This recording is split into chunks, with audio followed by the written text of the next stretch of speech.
Queridos, a graça e a paz do Senhor Jesus. É com muita alegria que eu estou gravando para vocês a última mensagem de exposição da carta de Paulo aos Efésios. Ao longo de alguns meses aí nós tivemos o privilégio de estarmos refletindo nesse livro. E hoje eu quero refletir junto com vocês na última porção dessa carta, que para mim é um dos textos mais profundos e importantes dessa carta que Paulo escreve para os crentes que estavam em Éfeso. Então eu vou pedir para que você abra sua Bíblia no livro de Efésios, capítulo 6, versículos de 10 a 20. E aí você pode estar compartilhando também junto conosco através dos slides. Efésios, capítulo 6, versículos de 10 a 20. O título aqui na minha Bíblia é A Armadura de Deus. Assim diz a palavra do Senhor. Finalmente, fortaleçam-se no Senhor e no seu forte poder. Vistam toda a armadura de Deus para poderem ficar firmes contra as ciladas do diabo. Pois a nossa luta não é contra seres humanos, mas contra os poderes e autoridades, contra os dominadores deste mundo de trevas, contra as forças espirituais do mal nas regiões celestiais. Por isso, vistam a armadura de Deus para que possam resistir no dia mau e permanecer inabaláveis depois de terem feito tudo. Assim, mantenham-se firmes, cingindo-se com o cinto da verdade, vestindo a couraça da justiça e tendo os pés calçados com a prontidão do evangelho da paz. Além disso, usem o escudo da fé, com o qual vocês poderão apagar todas as setas inflamadas do maligno. Usem o capacete da salvação e a espada do Espírito, que é a palavra de Deus. Orem no Espírito em todas as ocasiões, com toda oração e súplica. Tendo isso em mente, estejam atentos e perseverem na oração por todos os santos.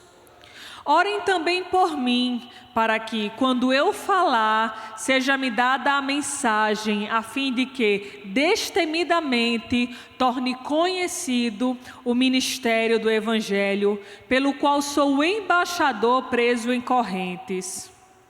Orem para que, permanecendo dele, eu fale com coragem, como me cumpre fazer. Você pode orar comigo nesse momento, pedindo para que o Senhor possa falar ao meu coração e ao seu coração através dessa palavra. Senhor, nós te pedimos nesse momento que, aonde o seu povo estiver nesse momento, que o Senhor possa falar aos nossos corações através da tua palavra. A minha oração, Senhor, que o Senhor possa fortalecer a nossa fé através dessa palavra, que o Senhor possa renovar a nossa visão espiritual, que o Senhor possa renovar a muitos para a glória do teu nome. Assim nós te pedimos, no poderoso nome de Jesus. Amém. Queridos, esse texto de Efésios 6, do 10 ao 20, é uma declaração, uma afirmação importantíssima que o apóstolo Paulo faz para a gente, de que todos nós estamos inseridos dentro de um contexto de guerra. O apóstolo Paulo afirma para a gente, e a Bíblia toda nos mostra isso, de que nós, Igreja do Senhor Jesus, estamos inseridos dentro de uma batalha de dimensão mundial. Em um contexto de conflito supracultural, em um conflito suprarracial, supraterreno, contínuo, com dimensões que por vezes estão acima da nossa compreensão. Esse contexto de batalha, irmãos, de conflito no qual nós estamos inseridos, a Escritura nos mostra que nele só existem dois lados.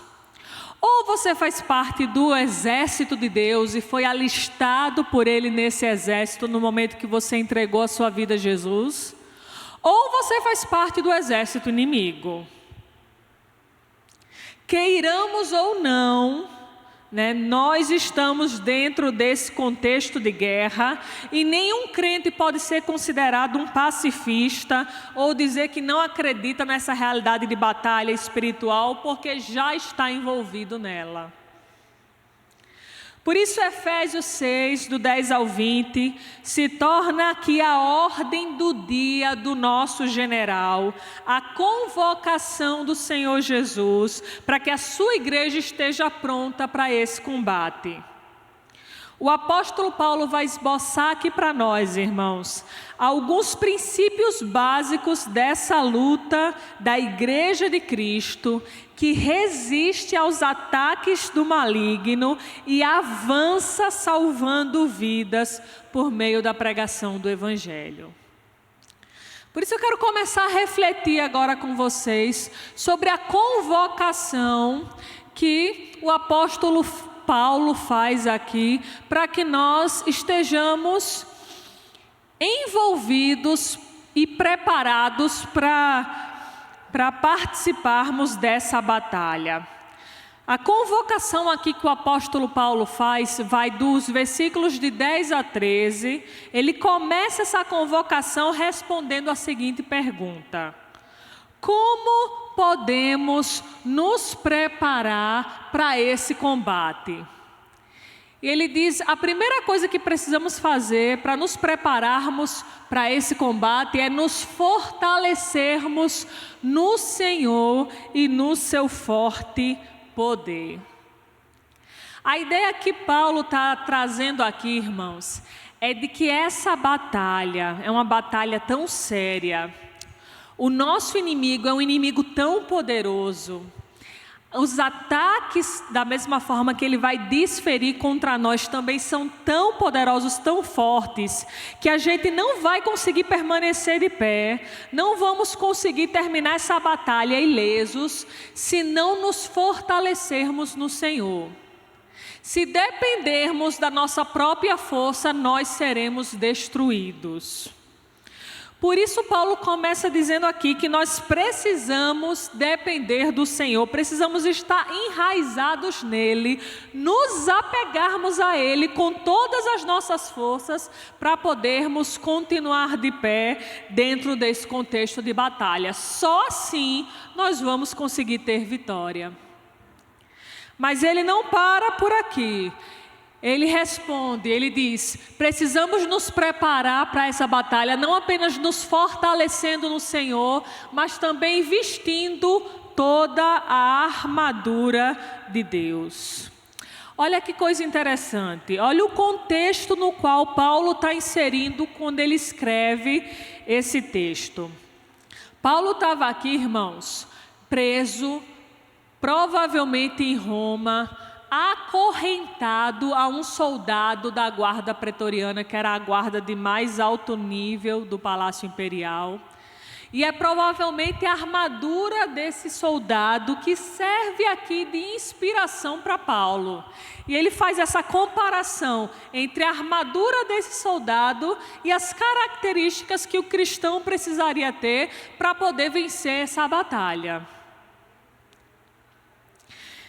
E aí Paulo vai apresentar para a gente aqui 3 razões do porquê devemos vestir essa armadura. Antes de descrever cada peça, ele vai nos apresentar 3 razões do porquê devemos nos preocupar em vestir essa armadura. Primeira razão que Paulo nos apresenta, para podermos ficar firmes contra as ciladas do diabo. A ideia de cilada aqui, e aí quem gosta de assistir esses documentários de caça, sabe muito bem disso, né? Um caçador, para pegar sua presa, primeiro ele passa um tempo aí estudando a sua presa, conhecendo a sua presa. Ele sabe o que a presa come, por onde a presa anda, qual é a rotina dela. Então ele prepara uma armadilha exatamente de acordo com as características dessa presa. A ideia de cilada aqui é a mesma coisa. A ideia de que Satanás e os seus demônios, queridos, eles nos conhecem melhor do que ninguém. Às vezes melhor do que nós mesmos, né? Eles estão aí há milhões de anos à nossa frente, estudando os homens, conhecem as nossas fraquezas e ele vai exatamente preparar sua cilada de acordo com as nossas características, de acordo com as nossas fraquezas. E aí eu tenho um pastor amigo que ele dizia o seguinte, ele dizia, olha, se a sua fraqueza é mulher, você homem que está me ouvindo, ele dizia assim, Satanás vai vir para você no formato de secretária. E eu achava graça, mas existe uma verdade nisso, né? A cilada é preparada de acordo com as fraquezas da presa. Então Satanás vai tentar derrubar você exatamente no seu ponto fraco. Por isso que Paulo diz que precisamos vestir a armadura, porque ele prepara as ciladas exatamente dessa forma estratégica. Por isso que nós precisamos nos conhecer bem, conhecer as nossas fraquezas e nos protegermos dela, para que não haja brecha para a nossa queda. Para podermos permanecer de pé. Olha o que o Dr. Martin Lloyd Jones fala sobre a astúcia com a qual o nosso inimigo age. Ele diz o seguinte, é uma coisa e tanto ser capaz de ficar de pé num mundo como esse que vivemos. Há gente caindo a torto e a direito por toda parte. Vê-se isto no mundo e, infelizmente, vê-se isso dentro da igreja. Por isso, é grande coisa ser capaz de ficar firme, ser capaz de ficar de pé. Porque temos um inimigo que prepara ciladas estratégicas com o objetivo de nos derrubar.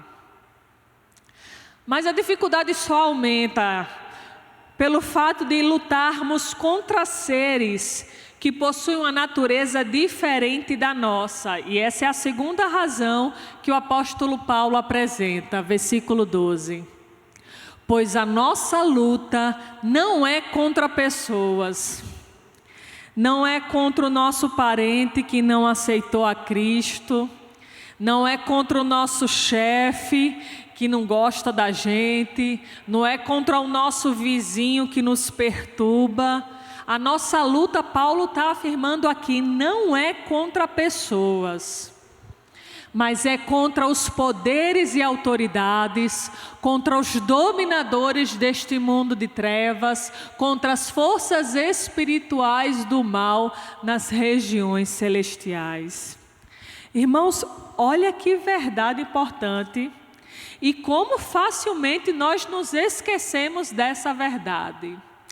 Como é fácil a gente tirar o nosso olhar dessa realidade espiritual e colocar a pessoa que está do nosso lado, às vezes o nosso cônjuge, o nosso vizinho, o nosso amigo, o cara do trabalho como nosso inimigo. E Paulo está dizendo, eleve os seus olhos. Tire os seus olhos dessa realidade terrena e leve os seus olhos para a realidade espiritual. Paulo está aqui nesse momento preso, né, por ordem do Império Romano, que é nesse momento o maior império da terra. E Paulo sabe que quem age por trás desse império são forças espirituais do mal.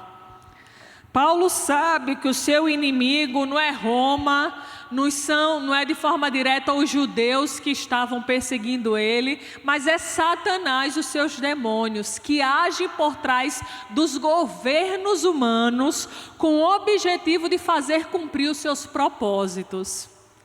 Por isso Paulo está dizendo aqui, levante o seu olhar para essa dimensão espiritual. E saiba que por trás dessas pessoas existem demônios agindo e são eles que são os seus verdadeiros inimigos. Esses seres espirituais, Augusto de Nicodemos vai dizer, são seres poderosos, malignos, numerosos, são muitos. São extremamente organizados. A Bíblia não diz como é essa hierarquia exatamente, mas mostra para a gente que existe sim hierarquia no mundo espiritual, tanto dos seres angelicais santos, como também dos caídos, dos demônios. Seres organizados, perversos, astutos e que em certo sentido receberam autoridade para exercer domínio parcial sobre esse mundo. São contra esses seres, irmãos, que nós lutamos. E desconsiderar a existência desses seres e a natureza deles pode nos colocar em uma situação de grande perigo. E eu tenho certeza, essa é uma das principais estratégias de Satanás e dos seus demônios. É passar desapercebido. Porque ele já começa a enredar muitos na incredulidade, né? No que ele se faz ser desconsiderado ou desacreditado, ele continua agindo, aprisionando, destruindo, e os homens nem percebem a ingerência dele sobre as suas vidas. Essa é uma das suas estratégias e das suas ciladas. Por isso nós não podemos desconsiderar os seus intentos. Por isso, irmãos, precisamos tomar muito cuidado para não perder a fé, para não perder a visão espiritual, não perder o temor e não desenvolvermos um coração incrédulo que se afasta do Deus vivo.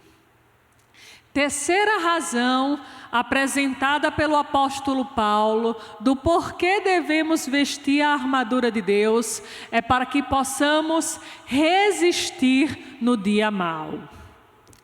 Nas palavras do reverendo Augusto de Nicodemos, o dia mau é um período específico da nossa vida em que Satanás desfere um ataque mais veemente, arrebatador e impetuoso do que em outras ocasiões. É aquele dia específico em que parece que ele direciona contra você toda a sua artilharia mais pesada para tentar te derrubar. O dia mau pode ser aquele dia, para mim, foi um dia em que eu recebi a notícia de uma traição de dentro da minha própria casa.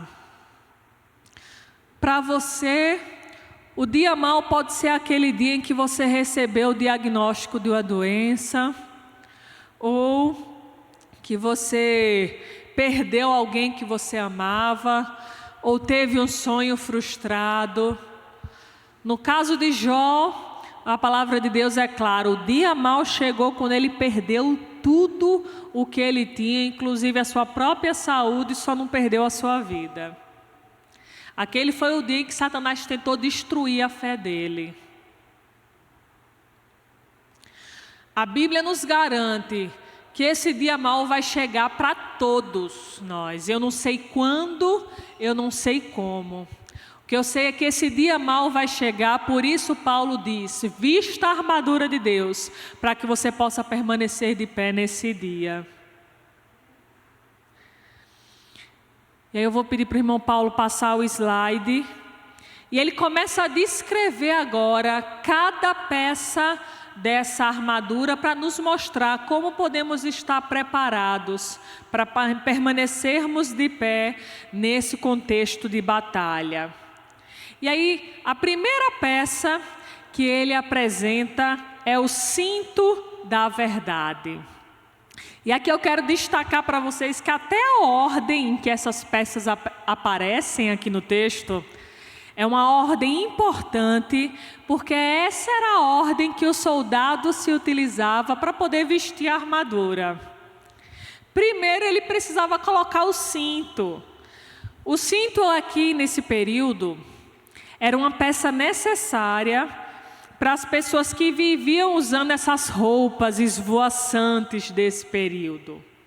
Para realizar qualquer atividade diária, eles precisavam estar com cinto para poder exatamente manter presa todas as roupas, né? De forma que depois eles conseguissem vestir a armadura.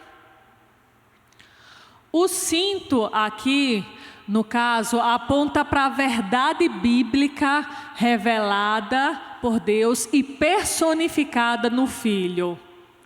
É aquilo que sustenta essa verdade bíblica, é aquilo que sustenta e une todas as demais peças da armadura, sendo a peça-chave na nossa luta contra Satanás.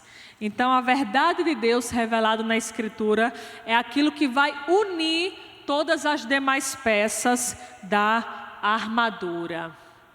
Segunda peça, vestindo a couraça da justiça.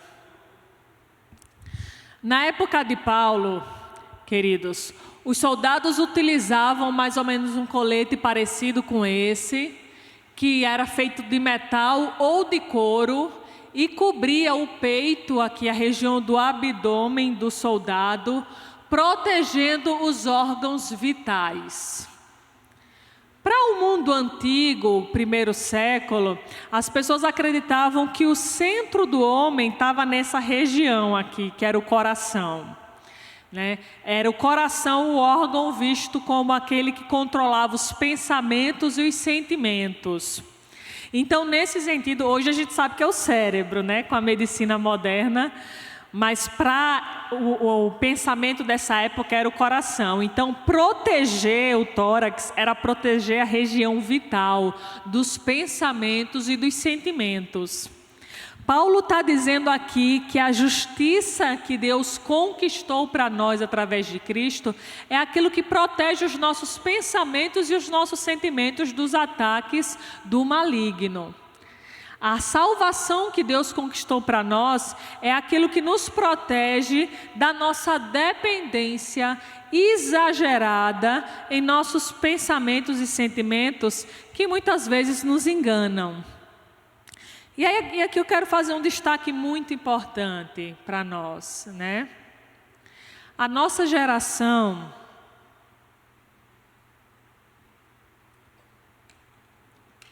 é uma geração muito dependente do coração.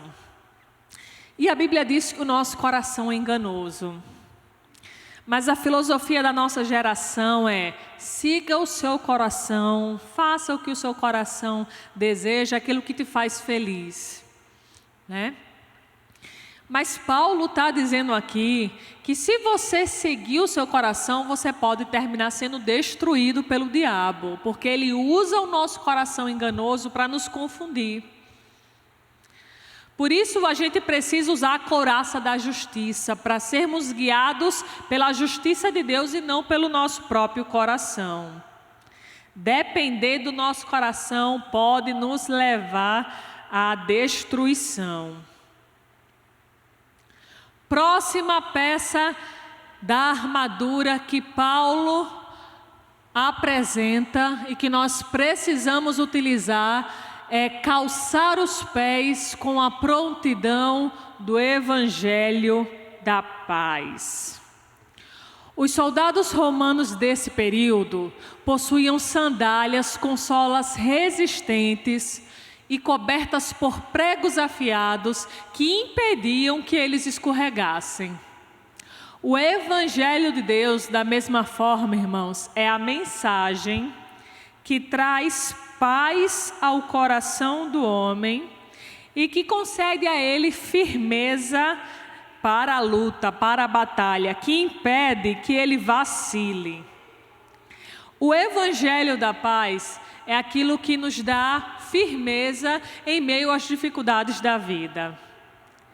Enquanto o incrédulo que não conhece esse Evangelho da paz, ele é completamente confundido, perturbado, desestabilizado pelas situações da vida. Aqueles que têm esse Evangelho, eles permanecem firmes, porque a paz de Deus, que excede todo o entendimento, guarda o coração e protege esse coração em meio às lutas da vida. Por isso nós precisamos estar vestidos com essas sandálias. Quarta peça da armadura é o escudo da fé, com o qual nós poderemos apagar todas as setas inflamadas do maligno. Olha que coisa interessante. Os escudos romanos desse tempo, eles tinham uma altura média de 1,5 metro, protegiam quase todo o corpo dos soldados e eram vestidos de couro, revestidos de couro, e o soldado, antes de ir para a batalha, ele pegava o escudo e mergulhava na água para poder sair para a batalha. Sabe por que o soldado mergulhava o escudo na água? Porque uma estratégia de guerra utilizada nesse período era as flechas incendiárias. Então, quando o exército inimigo lançava uma flecha com fogo, o fogo era apagado pela água do escudo. Então, Paulo está dizendo aqui, em outras palavras, Satanás vai lançar setas com fogo contra você. Por isso você precisa usar o escudo da fé. A fé, nesse sentido, é aquilo que vai proteger o seu coração dessas setas inflamadas. E o que pode ser essas setas inflamadas? Eu acho que aqui é o Dr. Martyn Lloyd-Jones que diz isso para a gente. Ele vai dizer que essas setas podem ser a língua dos homens. E aí você que já recebeu uma palavra ferina, você sabe o poder que uma palavra maldita pode ter para desestabilizar a gente, para nos entristecer, para nos colocar para baixo. Então, nesse sentido, a língua dos homens pode ser uma seta inflamada. Assim como também a impureza sexual, tentações nessa área sexual, dúvida, medo, desapontamentos, tudo isso podem ser flechas lançadas por Satanás para tentar te destruir. A fé, nesse sentido, vai ser aquilo que vai te proteger de tudo isso. Quinta e penúltima peça da armadura, o capacete da salvação. Pensa comigo, num contexto de guerra, não proteger a cabeça pode ser um erro fatal, não é verdade? Pois o que Paulo está dizendo aqui para a gente é que a salvação que Deus realizou por nós, pelo seu povo, é aquilo que nos adorna e nos protege. É aquilo que nos capacita a levantar a cabeça com confiança e alegria. Ou seja, o mundo pode estar desmoronando ao meu redor. Eu sei que sou salvo. Eu sei qual o grande gozo que me espera. Eu não preciso me desesperar. Toda dor é só por enquanto. Já tem prazo de validade, vai passar. Um reino vindouro está preparado para mim, onde finalmente secarão dos meus olhos toda lágrima. É com essa esperança de redenção plena e futura que eu consigo permanecer de pé em meio a esses ataques. E por último, a última peça é a espada do Espírito. Aqui Paulo apresenta uma peça da armadura que pode ser utilizada tanto no sentido ofensivo como no sentido defensivo. Vou lhe dar um exemplo, de como a gente pode usar de forma defensiva a palavra de Deus. Jesus, lá no deserto, quando foi tentado pelo diabo, ele se protege da tentação de Satanás respondendo com a palavra de Deus. Quanto mais eu tenho essa palavra, irmãos, gravada, guardada na minha mente, e eu saco ela nos momentos de tentação, nos momentos de dificuldade, mais forte eu estou, mais fortalecido sou para poder permanecer de pé. Mas não só podemos usar a palavra de forma defensiva, também podemos utilizá-la de forma ofensiva quando nós pregamos o Evangelho para outras pessoas. Em várias passagens da Escritura, a palavra de Deus é apresentada como essa espada que separa aí o falso do verdadeiro e traz julgamento aos homens. Hebreus 4:12 diz isso, que a palavra de Deus é viva e eficaz, mais penetrante que espada de dois gumes, penetra até o ponto de dividir alma e espírito, juntas e medulas, e é apta para discernir os pensamentos e intenções do coração. O que é que o autor aos Hebreus está dizendo aqui para a gente? Está dizendo exatamente desse poder que a palavra de Deus tem, de cortar as defesas das pessoas, de ferir suas consciências e mostrar, discernir aquilo que é certo e errado e de despertá-las espiritualmente. Esse é o poder que a palavra de Deus tem. Por isso que a gente precisa expor as pessoas ao conhecimento dessa palavra. O profeta vai dizer, quando não há profecia, o povo se corrompe. A verdade, irmãos, é que o povo às vezes está mais ignorante dessa mensagem do que endurecido com relação ao conhecimento dela. As pessoas não conhecem, as pessoas precisam ouvir para serem transformados por essa palavra.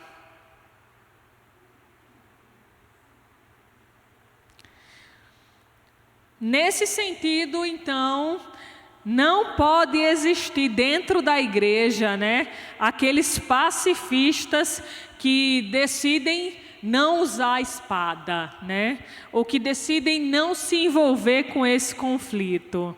Para frear o mal, irmãos, e estabelecer a paz, nós precisamos usar essa espada. Soldado que não usa a espada é soldado inútil. Então, para encerrar, depois de apresentar as peças, cada peça da armadura, o apóstolo Paulo nos apresenta um último elemento essencial nesse contexto de guerra, que é a oração. Olha o que é que Bick fala sobre a importância da oração para a utilização dessa armadura. Ele diz: a oração é essencial nesse contexto de guerra, porque toda peça da armadura cristã será inútil sem ela. Oração é como óleo ou azeite. Como toda parte de uma máquina fica inútil sem óleo, toda parte da batalha cristã será em vão sem a oração. Por isso Paulo vai nos oferecer aqui, a partir do versículo 18, algumas orientações sobre a prática da oração. Ele vai dizer aqui, primeiro, que devemos orar no Espírito. É algo que só pode fazer quem nasceu de novo. Quem tem o Espírito habitando dentro de si. O ímpio ele até tenta, mas orar para ele não é algo natural, não é algo confortável, porque o Espírito não habita nele. Precisamos orar no Espírito. Segunda orientação, devemos orar em todo o tempo. Paulo vai dizer em outro lugar, orar sem cessar, sem parar. Uma orientação que a gente encontra em várias passagens, e aí eu coloquei os textos da Escritura, que nos estimulam a orar o tempo todo.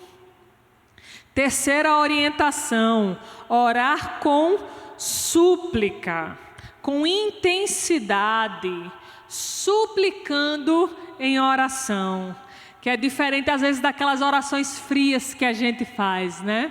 Tem um autor que ele vai dizer algo interessante, ele diz, ore até você orar de verdade. O que ele está querendo dizer? É que às vezes a gente faz orações tão mecânicas que na verdade não são nem orações de verdade. Por isso que ele diz ore. Ore até você estar orando de verdade, orando com seu coração, né? Orando com súplica, com verdade. E no versículo 19, ele vai dizer, orem por todos os homens, inclusive pelos missionários. Olha o que é que Paulo diz aqui no versículo 19 e 20. Orem também por mim. Paulo aqui é um missionário, né? Para que, quando eu falar, seja me dada a mensagem, ou seja, eu fale coisas certas, eu saiba o que falar, a fim de que destemidamente torne conhecido o mistério do Evangelho, pelo qual sou embaixador preso em correntes. Ou seja, ore para que eu saiba o que falar e fale com coragem. E ore também para que eu permaneça nessa mensagem que eu estou anunciando e fale com coragem como me cumpre fazer. É dessa forma que Paulo conclui essa carta, irmãos. Nos lembrando que apesar de já estarmos reunidos com Cristo nas regiões celestiais e já estarmos em uma posição de vitória, extremamente abençoados por Deus, Paulo nos lembra que ainda enfrentaremos oposições enquanto estivermos nesse mundo caído. Paulo nos lembra, e aí eu caminho para a conclusão, trazendo esse texto para o nosso coração. Paulo nos lembra de que, ainda que a vitória já tenha sido conquistada por Cristo ali na cruz, nós ainda estamos recebendo alguns ataques e ainda estamos vendo alguns focos de resistência. Mas ele nos garante que um dia todos esses pequenos focos serão finalmente destruídos. Ele nos lembra em Colossenses capítulo 2, versículo 15, que Cristo já venceu essa batalha. Olha o que é que Paulo diz aos Colossenses no capítulo 2, versículo 15. Olha o que Cristo já fez por nós. E tendo despojado os poderes e as autoridades, fez deles um espetáculo público, triunfando sobre eles na cruz. Paulo está afirmando que ali na cruz, lá no primeiro século, quando Cristo morreu, quando ele foi ali crucificado, ele venceu essa batalha. Ali na cruz ele expôs a derrota, a vergonha, todos os seres espirituais do mal. Ele os expôs à vergonha. A ideia aqui de Paulo é a ideia de um exército vencedor que está entrando na cidade, celebrando a sua vitória, enquanto traz o exército inimigo derrotado. E aí quando eles entravam nas cidades, né, a cidade celebrava junto com o seu exército, e o exército inimigo vinha atrás, acorrentado, quase nu, despido, sendo humilhado, enquanto o exército vitorioso celebrava a vitória. Paulo está dizendo que ali na cruz Cristo venceu e despojou o diabo e os seus demônios, expôs eles ao ridículo, à humilhação ali na cruz, conquistando a vitória.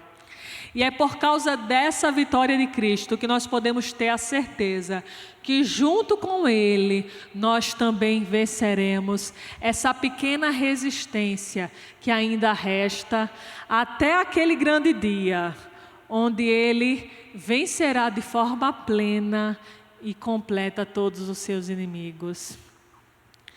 É com base nessa vitória que eu quero estimular você nesse dia a ser um soldado extremamente comprometido com seu general.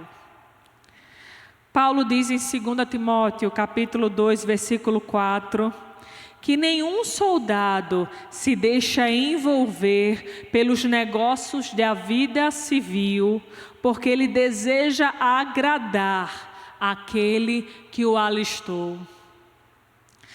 Às vezes nós podemos nos tornar, queridos, soldados negligentes, soldados envolvidos demais com as coisas desse mundo, que deixa de se preocupar com os interesses do seu general, do seu comandante. Por isso Deus nos chama nesse momento ao arrependimento. Ele deseja nesse momento reavivar nossa visão espiritual, nos lembrar que estamos inseridos dentro desse contexto de guerra e que temos um inimigo que é muito mais astuto e poderoso que nós, que deseja nos destruir. Por isso não se deixe envolver com as coisas desse mundo, mas procure continuar agradando aquele que te arregimentou. Essa é a palavra de Deus que Ele traz ao nosso coração nesse dia. Eu gostaria de orar por você, orar por minha vida nesse momento, pedindo para que o Senhor nos ajude a colocar em prática essa palavra. Senhor, nós te agradecemos por Tua palavra. Que palavra maravilhosa, Senhor. Que palavra séria, desafiadora o Senhor traz aos nossos corações nesse dia. Nós pedimos em nome de Jesus que o Senhor possa guardar essas verdades profundas no nosso coração e possa despertar os nossos olhos espirituais para que possamos perceber que estamos dentro desse contexto de guerra.